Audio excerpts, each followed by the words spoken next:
Sasabihin naman po ng mga defenders ni Sara Duterte, ginigipit ng gobyerno, this is not persecution, this is prosecution. Kasi kung wala sana siyang ginawang mali, tahimik ang kanyang buhay, gumawa siya ng mali, alangan man po gumawa ng mali, palampasin ng ating gobyerno. Hindi man po pwede ang ganon. Kasi pag tinalampas ng gobyerno, magiging bad president siya po.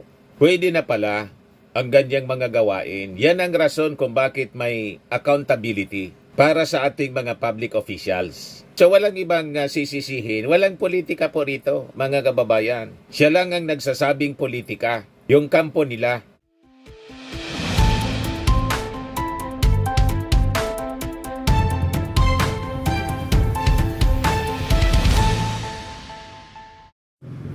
Hello po mga kababayan, si Dante Maravillas. Ano na kita, mga tugang, mga manoy, mga manay. Si Sara Duterte mga kababayan, day palanki day kawala.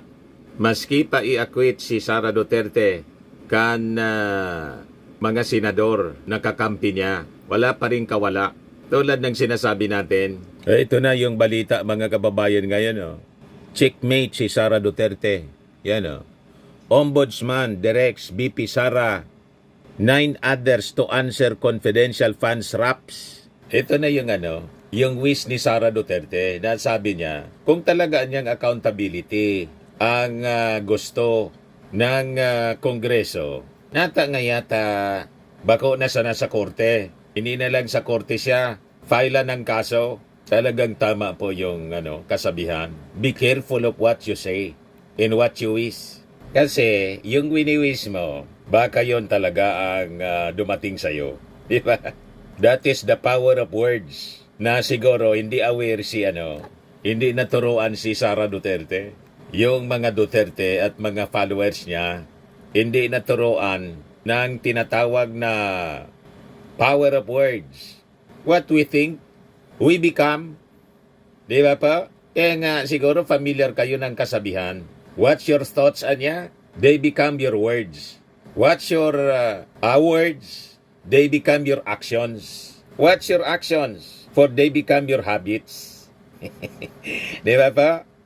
What's your habits? For they become your character. What's your character, Anya? Because it becomes your destiny. Yan mismo ang nangyari mga kababayan sa mga Duterte, kay Digong, kay Sara, walang tigil sa paghamon. Kinol yung hamon niya. Si Digong inahamon yung ICC. Matagal ko na niyang iniintayan na ICC. Punta na niya kayo rito, mga taga-ICC. Baka niya mamatay na ako. Hindi pa kayo hindi pa nangyayari niya yung gusto niyo. Ayun. Biglang lumabas mga kababayan yung warrant of arrest. Ngayon, ang sigaw ng kanyang mga supporters, ang sigaw ni Inday, ni Ari Roque, bring him home. You see? Daldal kasi ng daldal, mga kababayan. Ngayon, hamon ng hamon si Sara Duterte. Bakit niya hindi ako kasuhan? Talagang accountability ang habol nila. Ayun. Ito na ngayon mga kababayan. Pinapatawag na siya. Pinapasagot na ng ombudsman.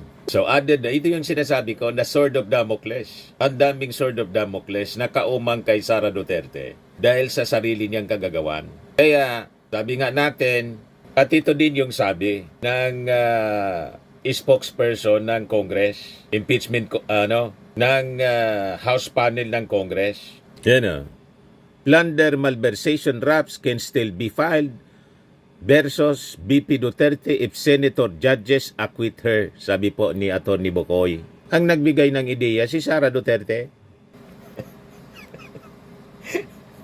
Di ba? Galing sa bibig ni Sara, hinahamon niya yung ating mga authorities. Matapang. Kaya kung yung hamon niya, kinol ng ating mga authorities. Yan sabi ni Bocoy, criminal charges including plunder and malversation can still be filed against Vice President Sara Duterte even if she gets acquitted by the Senate Impeachment Court. Kaya kayong mga senador na kakampi ni Sara, akala ninyo, pag inakwit ninyo si Sara, dinismiss ninyo halimbawa, hindi na matuloy yung impeachment trial, ganun pa rin ang pupuntahan. Yan House Prosecution Panel spokesperson Attorney Antonio Bocoy gave this reminder to Vice President's camp in an interview kahapon po. Whether mahusgahan siya ng guilty or not guilty, kahit po ma-acquit yan, bukas pa rin yung pinto para litisin siya for plunder, malversation, bribery, and so on. Very specific po yan sa Constitution, sabi ni Bocoy, na isang seasoned litigant for over 40 years. Paliwanag niya, a judgment niya of not guilty will not bar the government from suing or charging the impeached official for liabilities for plunder, violation of Republic Act number 3019 as amended by amended for malversation under the revised penal code and so on. Referring to the Anti-Graft and Corrupt Practices Act. Sabi po ni Bocoy, the Constitution niya provides for impeachment as a mechanism for accountability against public officials. Wala ho diyang kulong, walang civil damages. Mas mahirap po yung yung parusa diyan, removal from public office and perpetual disqualification from public office. So you see, mga kababayan, so ito na nga yung balita mga kababayan sa GMA. Kasabay ng statement ni Atty. Bocoy kahapon sa interview, yun pala, yung ombudsman nagpalabas na ng direktiba para sa Vice Presidente na sagutin ang kaso, mga kababayan, may relasyon sa confidential funds na final, mga kababayan, by the House of Representatives in connection with the alleged misuse of confidential funds na mula sa Department of Education at saka sa Office of the Vice President. Sasabihin naman po ng mga defenders ni Sara Duterte, ginigipit ng gobyerno, this is not persecution, this is prosecution. Kasi kung wala sana siyang ginawang mali, tahimik ang kanyang buhay, gumawa siya ng mali, alangan man po gumawa ng mali, palampasin ng ating gobyerno. Hindi man po pwede ang ganon. Kasi pag tinalampas ng gobyerno, magiging bad president siya po.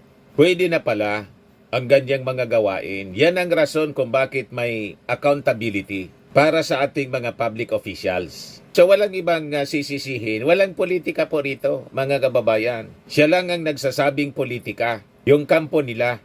So sabi dito sa balita ng GMA, in an order issued on Thursday, kahapon lang po, in fairness the media, the Ombudsman gave Duterte and other respondents 10 days from receipt of the order to file their counter affidavits together with the affidavit of their witnesses or witness and other supporting documents.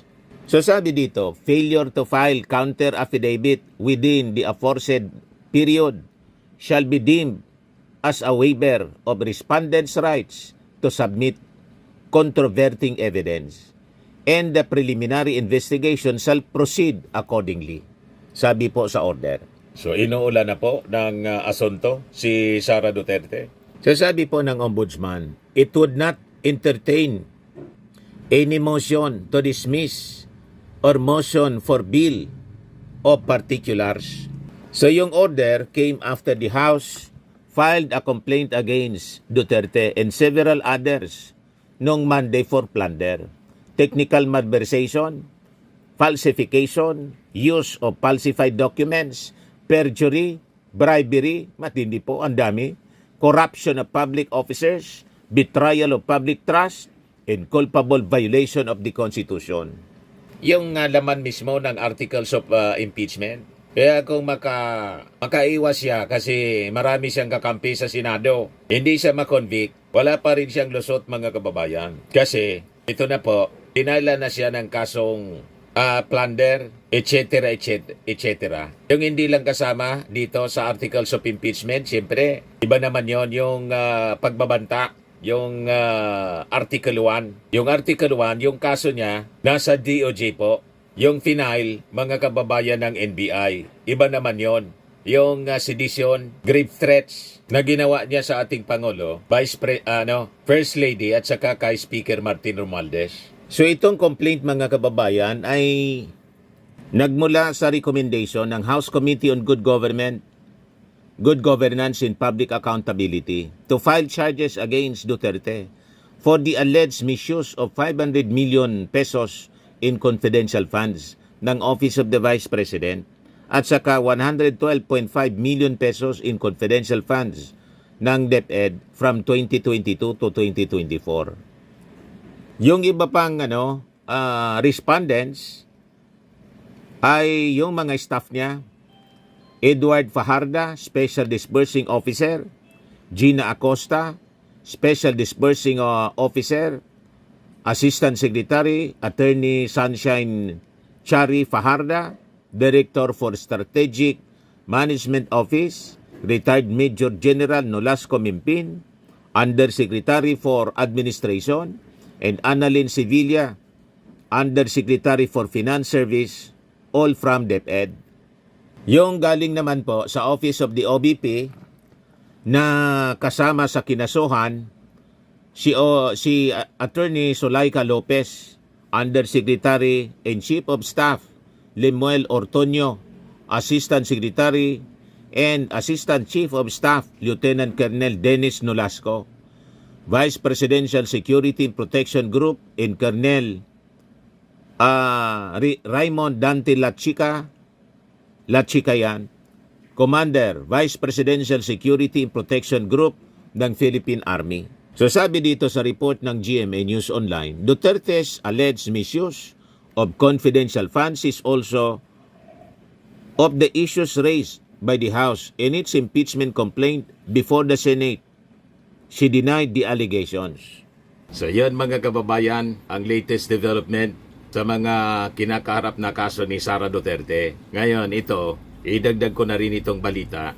Kasi sabi, yung ating Pangulong Bongbong Marcos, bukas para sa pagbabalik ng ating bansa sa ICC. Ayan po, report ng TV Patrol, Marcos bukas sa pagbabalik ng Pilipinas sa ICC.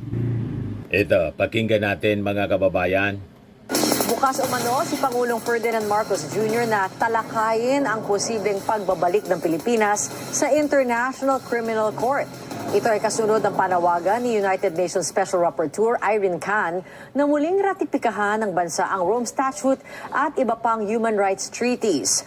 Lalo na dahil sa kasaysayan ng extrajudicial killings at kawalan ng pananagutan sa Pilipinas. Ayon kay Palace Press Officer Claire Castro, bagamat wala pang nagaganap na pag-uusap kaugnay nito, nauna nang nagpahayag ang Pangulo ng kanyang pagiging bukas na talakayin ang muling pagsali sa ICC. Matatandaang umalis ang Pilipinas sa ICC noong 2019 matapos simula ng tribunal ang investigasyon sa madugong kampanya kontra droga ng Administrasyong Duterte. So yan mga kababayan, ang mga balita ngayon na siguradong lalong magpapaiyak sa mga DDS po. Kaya sabi ng isang netizen na si OG Rosa, na disqualify ang inendorso ni Sara Duterte na si Joey Oy, kalaban ni Benny Abante. Nahuli na si DDS Cap Francis Fontillas for inciting to sedition.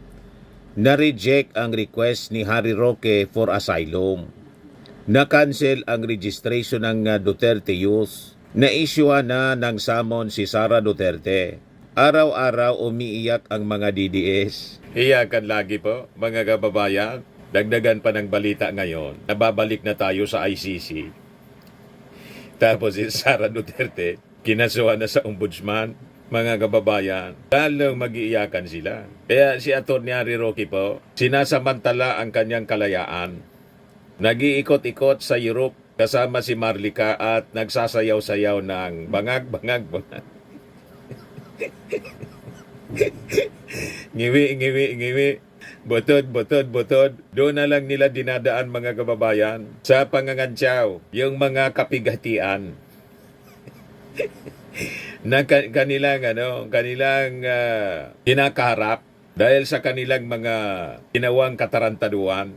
Kaya mga DDS po kasama si Harry Roque tapos si Marlica, nagsasayaw-sayaw sila para libangin yung kanilang sarili.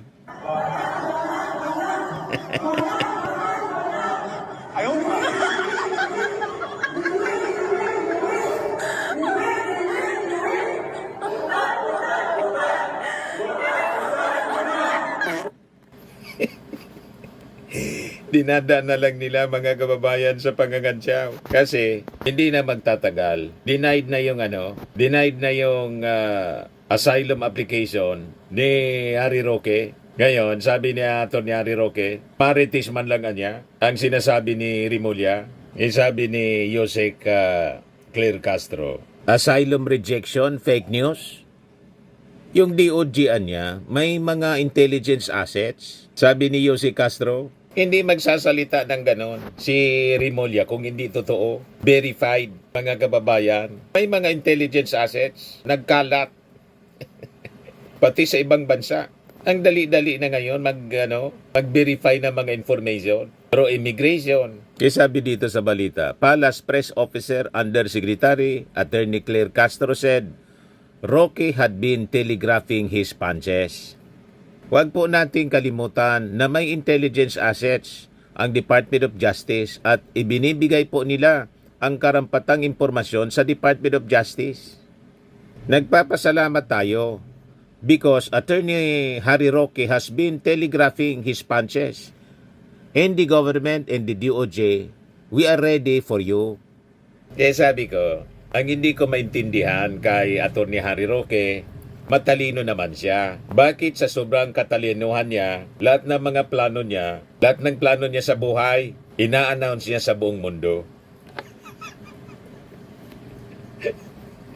O di ba? Lahat ng galawan niya ina-announce, naka-social media, naka-post, naka-live sa kanyang channel. Kaya noon pa sinasabi ko, malamang sa malamang ikako, i-deny ng gobyerno ng Dahig yung application niya. Kasi siyempre, alangan man magpapabaya ang gobyerno. Siyempre, kukontray niyan. Ina-announce mo. Hindi pa nga na ibibigay. Alam mong pinag-abol ka ng batas. Tapos announce ka ng announce ng kung anong mga plano mo sa buhay habang nagtatago ka. Yan kasi ang sobrang resulta ng sobrang kayabangan. Ano ba? Pag mayabang po talaga, yan ang inaabot. I-announce mo lang i-announce. Araw-araw, Harry Roque. Dumaldal ka lang ng dumaldal sa social media. Kasama si Marlica. Malamang sa malamang. Matutulad ka kay Tebes. Wanted ka na eh. At nagamon pa si Atty. Harry Roque. Gumamit pa niya kayo ng intelligence fund. Di na niya kailangan gumamit kayo ng intelligence fund para i-monitor ako. I-check lang niya ninyo yung whereabouts ko sa Facebook. Tinuruan pa yung ating mga authorities kung paano siya matrace. Alam naman yan ang ating mga authorities. Kahit hindi mo sabihin. Sinabi mo pa talaga. Dahil sa sobrang kayabangan. Ay mga mayayabang po, may katapusan. Magkakakuha kayo ng katapat. O ngayon, di ba? Ito ang inabot ninyo. Ang susunod, file na ng motion to cancel the passport ni Atty. Harry Roque. So magiging palaboy na siya, mga kababayan, at mapipilitan siya na umuwi dito. Kung hindi man siya umuwi, kakalad ka rin siya ng Interpol para ibalik dito sa Pilipinas. Tulad ni Tebes. Nakaposas, pagkatapos nakakadena yung paa. Tingnan natin kung makasayaw-sayaw pa. Si Atty. Harry Roque ng bangag-bangag, ngiwi-ngiwi-ngiwi, butod-butod-butod. Baka sabi nga natin, matulad siya kay Tebes na nang makita yung kanyang nanay, umiyak at nagsusumbong na parang bata. You see? May kabayaran kasi po ang paggawa ng kasalanan. Di ba pa? At itong ating programa mga kababayan, atid sa inyo nitong ating mga sponsors. Fairmax Firming and Lifting Cream. Pinapay po sa mga pulses in affected area. Mainam po ito sa mga pains at paninigas ng mga kaso-kasuan. Ito sa mukha naman yung application, anti-aging, Automax po siya. Ito ay Glow 60 mga kababayan. Whitening po siya, made in South Korea. Ito naman po, Nengxia Red Mix Fruit Drink. Gawa po siya sa goji berry. May anti-cancer properties po siya. At sa mga nagana po ng malinis and spacious fitness gym, pumunta lang po kayo sa aming Colossal Fitness Gym. May Grab car rental din po kami. At bills payment po sa aming office. At saka sa mga mahilig po sa mga imported bags, manood po kayo sa live selling ni Madam Eileen Rosales sa kanyang Eileen Closet po. Pati mga shoes, ito yung kanya po. Ito yung kanyang page. Kita ninyo, napakagandang mga online selling po siya. Si Madam Eileen Rosales. At cellphone number niya po, 773-798-7816. Tapos ito naman po, bagong product na binibenta ng aking anak na architect entrepreneur. I am worldwide amazing pure organic barley powdered drink mix. Gawa sa Australia mga kababayan. Ayan siya. Endorsed by Maritoni Fernandez, cancer survivor. Yan po yung kanyang mga health benefits. Boost immunity, improves digestion, enhances energy levels, packed with antioxidants, prevent cancer. For cancer-free life, i-try nyo po itong amazing pure organic barley mula sa Australia. Yung mga inquiries ninyo, dumiretso na lang kayo sa messenger ng aking anak, Riz Maravillas. Kontakin na lang po ninyo. Ito naman po yung bago naming product na binibenta online. iGlow Serum, whitening po siya. Tingnan ninyo yung epekto sa aking anak na architect before and now. Yung mga inquiries po ninyo, dumiretso na lang kayo sa kanyang Facebook account, Riz Maravillas.